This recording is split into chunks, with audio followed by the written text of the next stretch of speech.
Gym TV, getting you to how the gyms out of the city. Let the folks know who we got today. Jermaine Rodgers. That's it. We call him Mr.First. You can call me that. People now they don't even call me by my name. Hey, First 48. They don't even call my name. That's what they call me. Alright. We gotta do like we do everybody else. We gotta start off from the beginning. Alright. So Jermaine, you know what I'm saying? Where you from? Where area you from? I'm from West Mobile, grew up in the Terrace, Hillsdale, BG, everything out this way. Anything on Coder Road touch, that was me. Alright. So what high school you went to? I went to Shaw for my first 3 years, then Davidson for my senior year. Davidson. What you had moved or how that had? Nah, I always been in Davidson District. Yeah. I went to Hillsdale, so everybody from Hillsdale went to Shaw. So I ended up going to Shaw for those 3 years, and then my last year transferred went to Davidson because Shaw was just shut down. So I ended up going to Davidson. So you came out 07? 06. 08? 06? 06, yeah. Alright. So what kind of person you was in high school? I mean, I was silly, goofy. I mean, that's the type of person I was. People look at me now, I'm like, man, they gave you a gun and a badge. Like, you know, how is that? But that was me, and that was my personality then. And how did I grow up? I mean, a lot of people know about my brother. Anybody from out this way know my brother. My brother just got out of federal prison in October. You know, so 15 years in the feds, and he's home now. It's a different world from when he was out, you know, to now.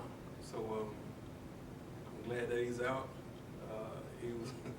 He was that dude when he was out, but now he's of course a different guy now. You say that, so what made you be a police officer? Brother, the same one that was running these streets kept me out of trouble. So, I mean, his deal was that he see me playing sports, like, man, he can get you someone. I don't want to see you out here doing what I'm doing. So he kept me out the way, even though he was in the way. So what you played? I played football. Football? Yeah. What position? Played defensive line. Played that at Shaw, Davidson. Then went to the University of Louisiana, played there. Alright. So, you got a scholarship to play for Louisiana? Right. Alright. At that time, you know what I'm saying, what was your, who just brought the bucket to you one time that you just remember, you know what I'm saying, that you'll never forget, they just dropped the bucket and they gave you that wrinkle? In high school? And I'm saying like, your whole life, the one you just can remember. Ooh. Like, darn, he brought that hat. Man, I couldn't tell you, man. I think the biggest ones was been like in high school when I transferred and went to Davidson. I got there and it's like, man, everybody was big. You playing against, practicing against Marcus Foreman, CP, all them guys. That was probably the hardest ones. Oh, that when they had Crawford that year, though. Yeah, London Crawford. Yeah. Alright. So, you thought you had dreams of going to the NFL, or like? Definitely, definitely. To me, that's what it was. I thought that, you know, getting to college, I'm here, I'm doing my thing. Senior year come, tear my ACL playing against Oklahoma State, and that was it. But in the back of my mind, I already knew what I wanted to do. I said, if it wasn't football, it was going to be in law enforcement. So that's where it left. So you made law enforcement one of your second choice? Growing up, I didn't see police like that growing up, for riding around and anything like that. Man, the only police officer I really just seen was called Winslow, man. Watching Family Matters, man, and I admired what Carl was doing with his family and this and that, and then you know, I love that portion of it. And that's what I guess that's what drove me. I mean, as a kid, my mom used to put me in like with police uniforms. Yeah. And I would cry when she take it off me or whatever. So I mean, I think I had, you know, that infatuation with being a police officer then, but it just rolled with me, you know, throughout life. Alright. Let me ask you. You were one like when the teacher lead class, right? And then, you know, you had to write that.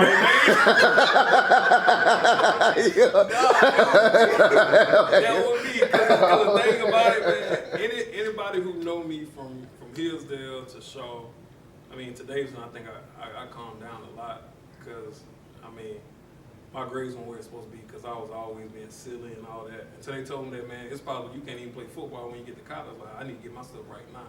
But that wasn't me. I was too silly and too goofy. The teacher I probably would have been the last one that you say, Jermaine, you take names. It wouldn't have been me, you know. So I didn't get serious for real until I got to Davidson. All right, so you started out being a police, like when you graduated, you was a police in Louisiana here? Yeah. Yeah. So I went to University of Louisiana, Lafayette. I graduated from there. I started working for Lafayette Parish Sheriff's Office, working in the jail. And then I left there and then came back home.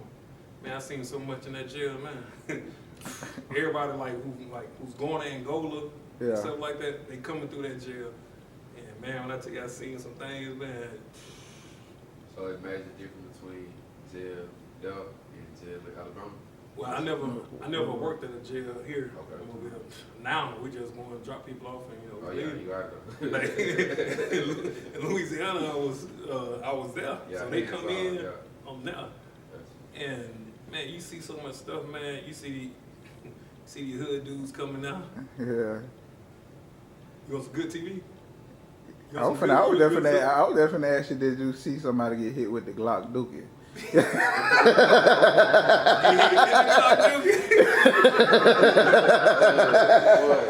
man, let me tell you, man. So you get guys that come in there all the time, like dope boys coming in there all the time. So you see them coming in, and you like, damn man, what this dude in here for? All right, you see the charge, this and that. They come in, you put them in a pod.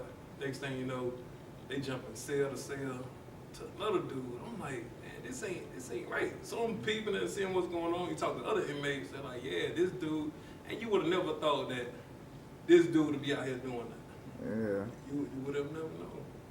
And these are dudes that you see riding around with, you know, all this money, big cars, rims, and all that back then. So pretty sure it's still going on now. What you feel like the perception of police is in Mobile? In Mobile? Especially like being black police. I mean, black police officers, we're always going to be labeled as a sellout to some people. To some people, they're going to say, hey, you're doing the right thing. But I only can control what I do and how I interact with the people in my community. I mean, anybody who ever dealt with me, there's no way anything bad that you can say about me. Because one thing for sure, I've had people, loved ones on the other side. So the way I treat you is the way I want my brother, or my mom, or my sister to be treated. Yeah. So I never go out the way to disrespect anybody when I'm doing my job, no matter what you've done. You like trying to change the narrative in a way. Oh yeah, Most definitely. And where they come from though? Why try to change the narrative instead of just doing your job and going to the house?